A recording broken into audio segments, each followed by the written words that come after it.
Degustando Conversas. Oferecimento Paraíba de Prêmios.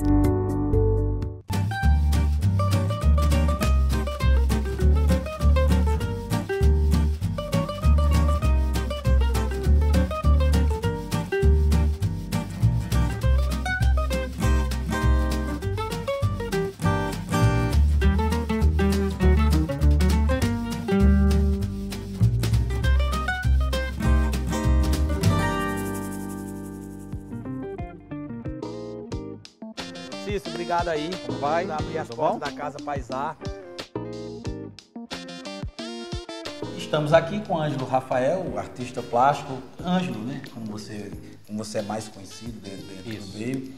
Enfim, o Degustando Conversas tem assim, uma alegria muito grande, principalmente de uma pessoa que tem muito a ver com a nossa cidade, com a história de Campina Grande, com o artesanato paraibano. Eu acho que isso é importante, é muito as nossas raízes. É preciso que existam políticas públicas, mas atrás das políticas públicas também tem que ter pessoas que estão envolvidas, e essas pessoas que deram uma contribuição não é nem de anos, é de décadas. Né? Para quem está de casa, que está querendo conhecer um pouco mais quem é Ângelo, né? Principalmente porque você passou um período fora do Brasil, né? Sim. Mas que foi decorrente daquilo que você tinha produzido aqui, que me levou para lá. Levou para lá e depois de lá trouxe para aqui. Quer dizer, foi meio que um bumerangue, digamos assim, e isso foi interessante porque você tinha um acúmulo aqui, conseguiu se capacitar, se qualificar. Com isso daí já traz outra bagagem que você consegue trazer para aqui, né? E aí já começa também a ter outras absorções. Enfim, fala um pouco sobre isso, mas primeiro esse seu primeiro passo quando você saiu do Brasil, né, lá nos primórdios, lá na UFPB, década de 80, foi para a Itália, um pouco sobre essa sua experiência e também sobre Até chegar aqui. Eu fiz parte da primeira turma da UFPB do curso de licenciatura em Educação Artística. Então era uma efervescência cultural que eu falo para os garotos de hoje, que ninguém acredita que a gente... Na época que o Festival de Inverno era aquela coisa... Era Festival de Inverno, sem nenhuma crítica atual. Não é isso. Eu fui estudar em João Pessoa porque eu já vinha de um período eclesiástico de estudo em seminário fora da Paraíba, porque eu venho de uma família humilde e não tinha condições de ter uma boa educação. Depois moramos até vizinhos. Até vizinhos. Eu cheguei de São Paulo com uma bagagem de um colégio de padres, mas sem a vocação, mas com um estudo, com a formação. E eu queria fazer uma coisa de arte em Campina Grande, não tinha. E o máximo que a gente conseguia vislumbrar era arquitetura, a contragosto de meu pai, que só via direito, medicina e engenharia, que foram as bases da minha família, uma prole de 6 filhos. E eu fui para João Pessoa estudar educação artística e fiz parte de um grupo que hoje estão fazendo ainda as coisas, né? Continua o jornalista Chico Noronha, Leonora Montenegro, Fred Swensen, Rosilda Sá, Chico Viola... Enfim, tem vários nomes que vão começar a falar.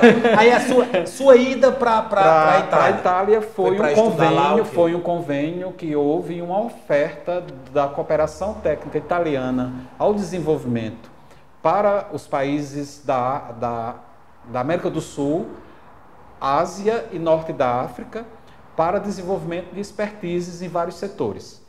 Como eu trabalhava artesanato de couro para sobreviver, porque eu expunha também na feirinha de Tambaú, em frente ao hotel com esteira no chão, e eu fiz um projeto de um estudo de máscaras rituais antigas, e esse projeto foi aprovado, e o currículo foi aprovado também, eu já no último ano de educação artística. E você foi fui para lá.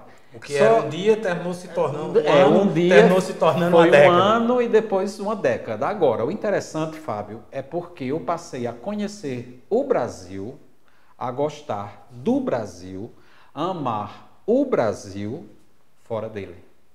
O olhar alienígena, o olhar extemporâneo, você olhar para o seu berço de longe.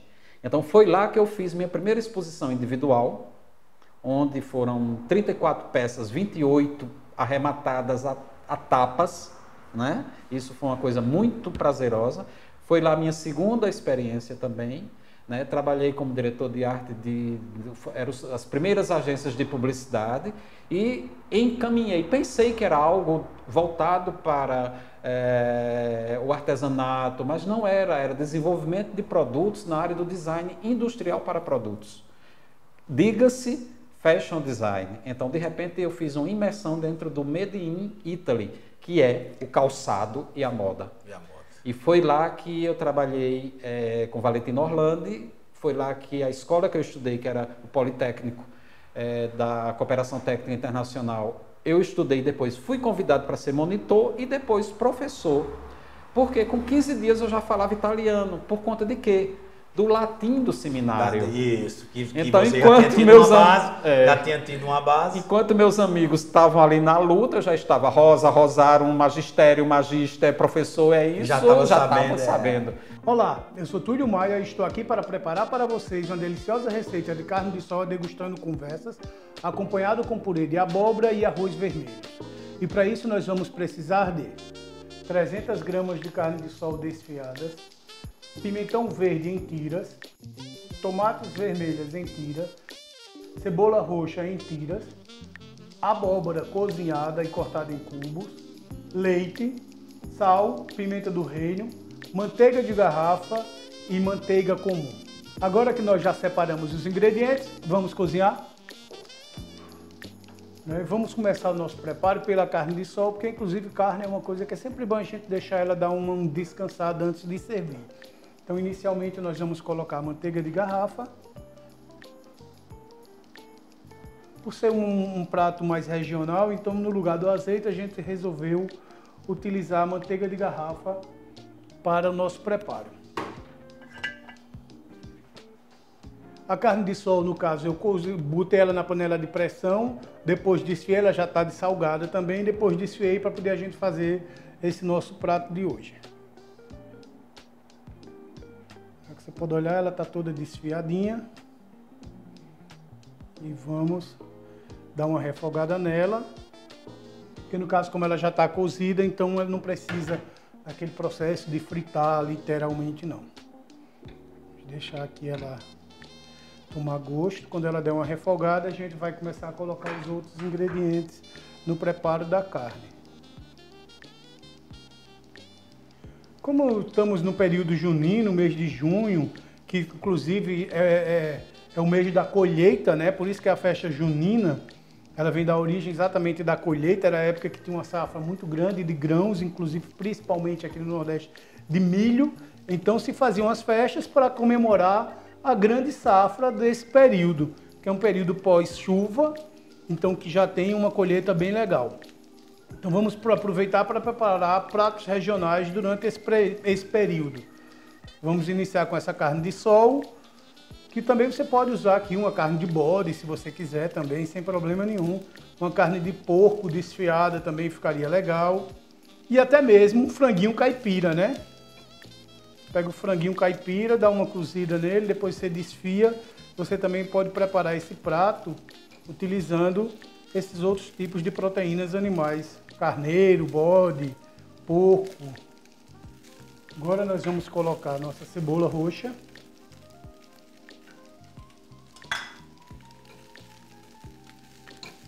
Vamos misturar para que toda a mistura fique uniforme. Ou seja, em cada lugar que eu passo a pegar, eu tenho uma porção de tudo, não só da carne, mas também da cebola roxa e dos outros ingredientes. Então é sempre importante que você dê essa misturada para que fique uniforme. Toda garfada que você der no prato, você consiga encontrar todos os ingredientes, que isso é que vai deixar o sabor mais homogêneo.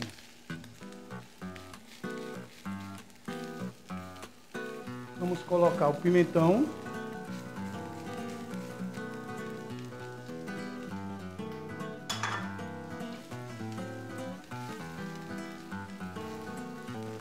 Agora nós colocaremos a tomate. Aliás, o tomate, no caso, né? Sempre fico nessa dúvida, tomate ou tomate, mas tomate é um fruto e é o tomate, ele é masculino.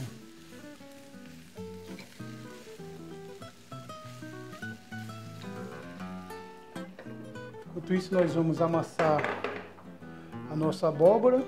Você vê, ela está bem cozida, então ela é fácil de amassar. Você pode passar também no processador, naquele amassador de purê que tem também, sem problema nenhum. Não acho que não precise passar no liquidificador não, ele fica muito ralo. Eu acho que você amassando, cozindo bem a sua abóbora, você consegue amassar de uma forma que ela fique bem uniforme. Então não há problema nenhum. Essa aqui eu cozinhei bastante para que ela ficasse. Se você olhar, vai virar um purezinho aqui já. Tá vendo? Vou colocar a manteiga para derreter.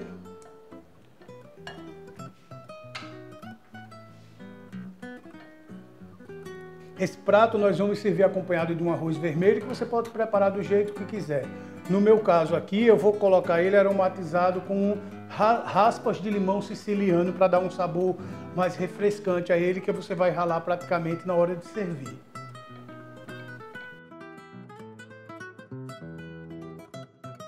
Vamos olhar aqui nossa carne. Acho que ela já está no ponto. Também essa panela, ela, como é uma panela de cerâmica, ela fica cozinhando depois, de qualquer forma, ela não perde a temperatura literalmente na hora. Então a gente já pode desligar o fogo, deixar ela abafada, que ela ainda vai seguir o processo de cocção. Vou tirar ela dessa boca, porque no caso essa boca está quente, então eu vou colocar ela nessa outra que está desligada, não tem muito calor embaixo, porque ela aqui vai só no calor da panela cozinhando. Aqui, como você pode ver, a manteiga já derreteu. Nós vamos colocar a nossa abóbora.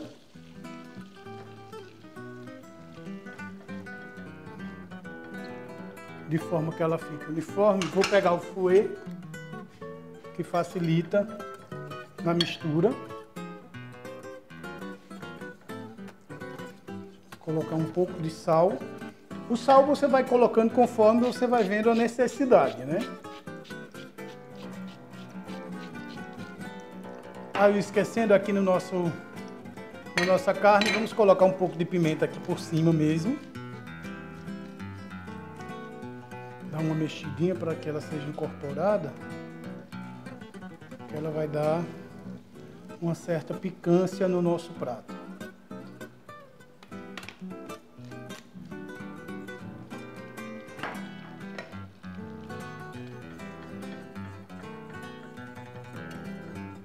Pode ver, o nosso purê já está ficando uniforme. Você vai adicionando o leite conforme a densidade que você vai querer para esse seu purê. Se ele quer mais líquido, mais cremoso. Então o leite é conforme a sua necessidade. Eu quero ele um pouco mais grosso, então vou colocar pouco leite, só para deixar ela mais uniforme.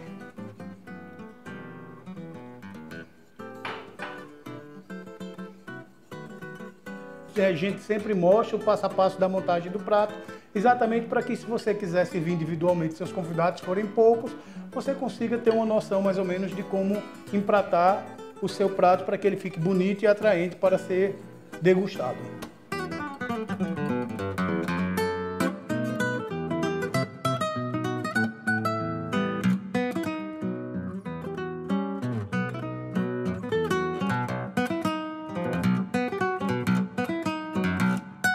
E agora, Ângelo, chegou o momento mais importante, também o momento mais esperado dos convidados, né? A gente, quem está em casa já acompanha o preparo do prato. Hoje quem preparou foi seu xará, né? Foi meu irmão que você conhece, Túlio Maia, enfim, Ângelo também, né? O xará Ângelo Túlio. Ângelo Túlio, né? Lá em casa, mamãe era muito isso, tinha que ter o primeiro e o segundo nome como você. Lá na minha casa também. O meu é Fábio Luciano, então lá em casa todo mundo tem os dois nomes. Dois nomes. Né? Até os netos, todos eles têm os dois nomes. Né? Lá em casa manteve essa tradição, que era uma coisa muito do matriarcado, né? Aquela questão.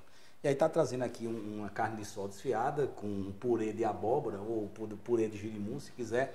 E algo que eu já falei antes da nossa gastronomia, que é o arroz vermelho, sim, que já é um resgate, né? Tem uma sementezinha aqui também do próprio girimum, né? Da própria abóbora, mas que é um resgate já daquilo um pouco que a gente falava, da questão da cultura, da gastronomia que foi esquecida um pouco e que agora está sendo resgatada. A gente já conversou com você até chegar à Europa, né? Teve todo o trabalho. O que é que fez Ângelo voltar para a Paraíba? Dois fatores. Bom que se diga, de volta. Dois fatores. E o bom filho, a casa torna. Primeiro, já estabelecido, eu comecei a trabalhar na escola que estudei, né? E no mês de junho, eu não tinha como não deixar de vir, se ganhava em lira italiana na época, né? Não era o euro, e eu vim passar uns dias em Campina Grande para o São João.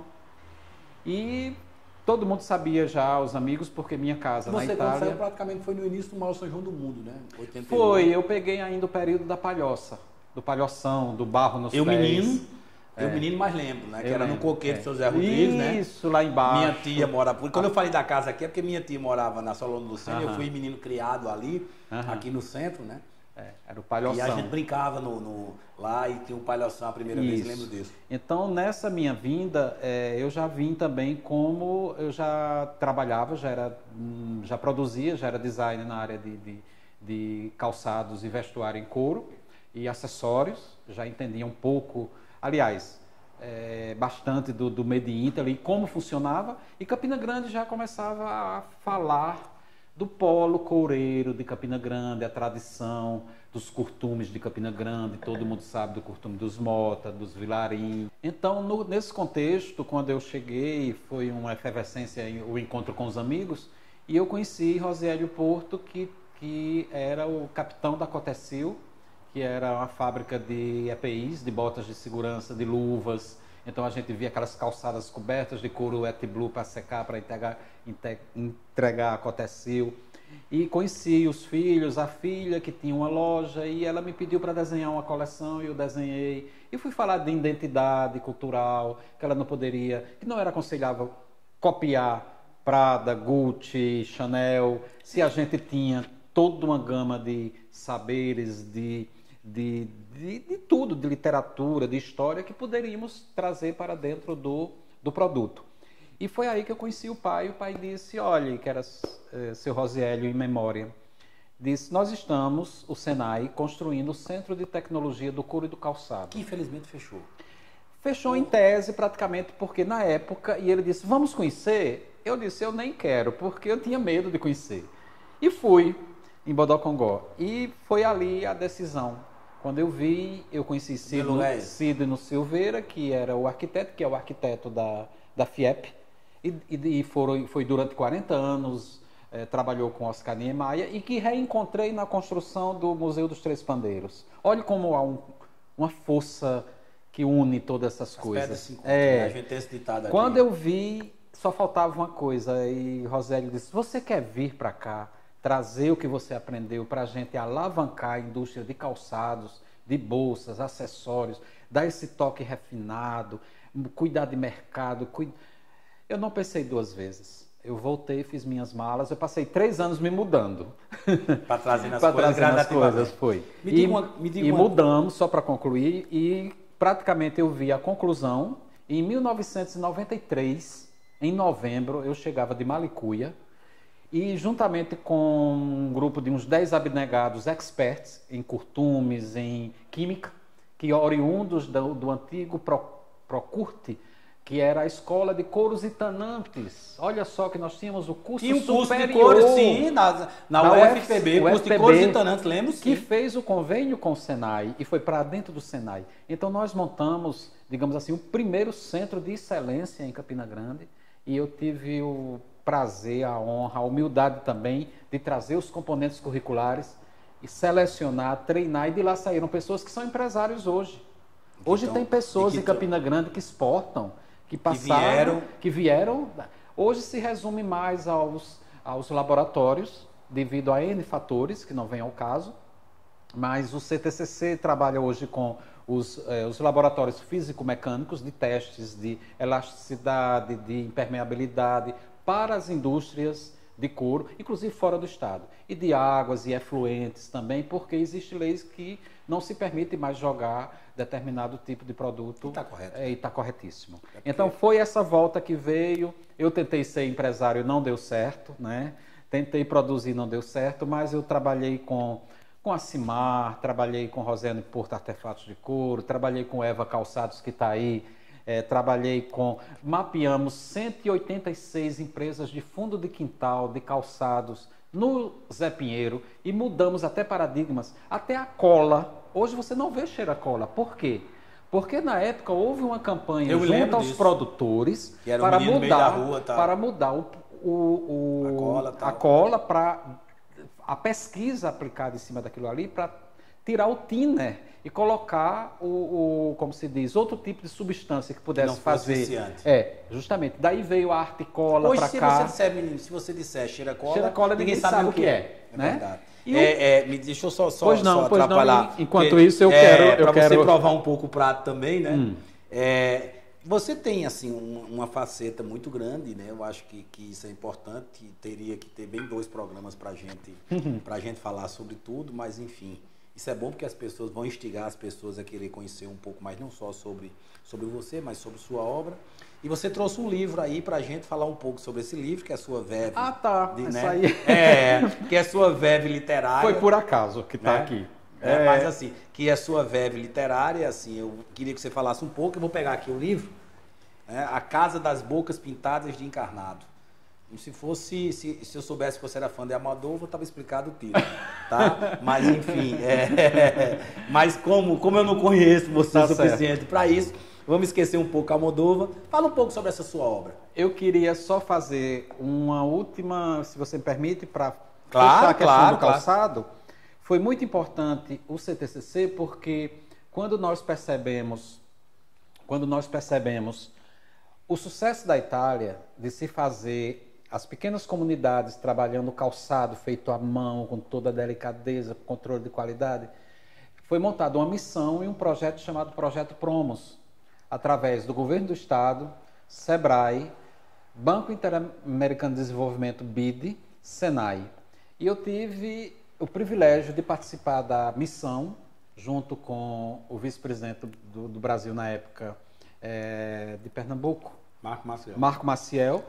E nós fomos recebidos em Milão e visitamos 5 clusters, que seriam os arranjos produtivos locais que estávamos, e o governo do estado na época aqui, começando a disseminar, né? O couro ali, o artesanato aqui, o leite ali, o queijo aqui, e que vingou e que está aí funcionando até hoje. E foi essa experiência muito positiva que a gente trouxe para cá e que alavancou a indústria. Houve um declínio, mas ela se manteve. Hoje se faz, perdemos só um pouquinho para Novo Hamburgo, calçado feminino, e um pouquinho para Franca, com calçado masculino. Mas eu participei de muitas feiras, Coromoda e Francal, arrancamos prêmios no dente para trazer para Campina Grande, e era uma efervescência, porque o stand da Paraíba não tinha só a zabumba, o triângulo e o pandeiro, tinha sapato de qualidade, tênis, que antes era o quê? O tênis era o Reebok, que era a cópia do Reebok. Eu digo, não, vamos botar outro nome. Aí, vamos botar Pitbull? Vai, coloca Pitbull, não tem problema. Então foi criada a identidade do sapato paraibano. Esse livro não tem muito a ver com couro, tem a ver, é um livro intimista, foi quando abriu para a minha verve literária. É um livro cujo eu lírico é feminino, fala da força da mulher nordestina, fala da sua mãe, das suas avós, é um pouco autobiográfico. Ele foi editado pelo selo Latos da EduEPB. Eu não tinha nenhuma pretensão e nem tenho de ganhar dinheiro, nem de ser um literato, não, absolutamente. Mas eu queria escrever um pouco sobre as mulheres que fizeram diferença. São poesias, crônicas e falas do cotidiano, mas também resvala por textos de teatro e reminiscências de família, que minha família vem de Galante e de Lagoa de Roça. E foram mulheres muito importantes, foram sociedades puramente matriarcais. E o que é engraçado, o nordestino tem muito essa questão da questão do forte, do homem e tal, mas as famílias no geral terminam a força da mulher, né? É a mulher. A força da mulher é sem dúvida aquela a mulher. Música lá de Luiz Gonzaga para a inauguração dos Correios aqui, Paraíba masculina, mulher macho, sim, senhor. Não adianta. Foi muito, é muito representativo. Né? E dele abriu possibilidades. O meu TCC foi um conto que eu tirei daqui e que a Casa Paisá produziu junto comigo. E daí uma coisa vai ligando a outra, hoje eu fui picado pelo vírus do cinema, do audiovisual, e não sei mais o que faça. Continuar. A única coisa que eu digo é continuar. Eu acredito não sei, assim, eu tenho um problema comigo que assim, se um camarada tem um negócio, eu pego pra fazer, daqui a pouco eu tô com 10, 15 coisas fazendo ao mesmo tempo, sem tempo pra nada. Não tenho. Às vezes alinhavando uma coisa ou outra, mas enfim, a vida é isso, né? Você tem que aproveitar aquilo que está no caminho. Eu só queria falar, para encerrar, falar um pouco sobre algo que assim, que a gente também não conhece, mas aí não é nosso estado, não é aqui, foi em Recife, mas que para mim é um dos maiores personagens da história do Brasil, né? E aqui do Nordeste, que é Delmiro Gouveia. Delmiro Gouveia, você falava essa questão do couro, do que levou para a Europa e a chancela que se colocava lá, mas sendo produção aqui da Paraíba. E Delmiro Gouveia, a geração nova acha que é apenas o nome de uma cidade lá no Sergipe, né? Mas Delmiro Gouveia foi quem primeiro levou o couro de bode para ser exportado para a Europa. Um homem que começou num porto lá, como apenas um aprendiz dentro do porto do Cais de Santa Rita, lá em Recife, e depois tornou uma grande potência, foi inclusive perseguido, terminou sendo assassinado e por conta disso, mas foi a primeira pessoa que levou o couro de bode para lá. Sim. E que fez o primeiro shopping center da América Latina. Que hoje é lá, quando você chega na Praça do Derby, ali na Agamenon Magalhães, sim, que tem a polícia militar, ainda sim, tem um pouco de lá do primeiro shopping que ele fez. Foi um shopping onde 10 mil pessoas naquela época, década de 40, salvo me engano, 40, 50. As pessoas iam para esse shopping, que era o grande evento. Depois tocaram fogo no incêndio criminoso, porque não aceitavam o que ele fazia. Mas foi uma pessoa que assim, que estava no seu tempo, mas bem à frente. E que a gente às vezes desconhece um pouco.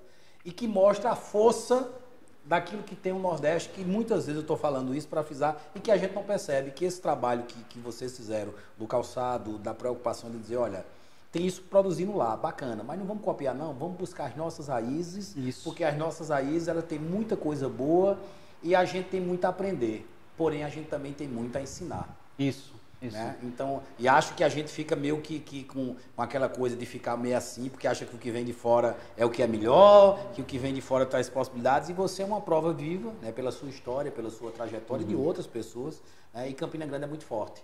E aí acho que tem uma junção bacana, né? A Casa Paisá, com essa sua experiência, com o seu acúmulo, e dos meninos que estão vindo com a vontade muito grande de produzir, de se encontrar, digamos assim, a nível de possibilidade, de perspectivas, de formação e também digamos assim, de encontrar o seu caminho no mercado, naquilo que produz. Claro. Campina Grande tem muita coisa. Eu acho que a gente talvez se conheça pouco. E eu fico muito feliz quando a gente faz um programa como esse, o Degustando Conversa, que é um programa de gastronomia, mas ao mesmo tempo, né, ele tem uma pegada pedagógica, porque eu acho que as pessoas, por ser professor por formação, às vezes a pedagogia ela termina em alguns aspectos sendo um pouco de repetição e de reafirmação daquilo. E acho que a gente junto une bem cultura, arte e gastronomia. Ângelo, muito obrigado pela sua presença. Agradeço. Vamos tentar ter novos encontros, sim, se não aqui direto no Degustando Conversa, mas que pelo menos seja nessa mesa aqui na Casa Paisá. Muito obrigado. Eu acho que é um espaço que congrega esse tipo de conversa. É circular essa mesa, não é por acaso, né? Onde sempre cabe, tudo vai e volta, né? Vai em volta do círculo, né? Do comer e do discutir democraticamente. E tem muitos outros assuntos que eu gostaria que você, mais na frente, até com outras pessoas, a identidade cultural do artesanato que foi formada a partir dos anos 70, isso é muito importante. Vamos tentar produzir a gente vai ter agora o Salão de Artesanato, dos maiores São João do mundo. Vamos tentar produzir um Degustando Conversa sobre artesanato. Porque aí você resgata os anos 60, 70, professor Linaldo Cavalcante, Sudarte, NUPO, Núcleo de Cultura Popular da Universidade. E falar um pouco sobre a Boemia de Campina, é um tema que eu gosto muito. Tá, esse aí é mais com você. Enfim, muito obrigado. Degustando Conversa, nós vamos aqui continuar provando esse prato, degustando esse prato, e vamos tocando aqui mais uma vez o Degustando Conversa.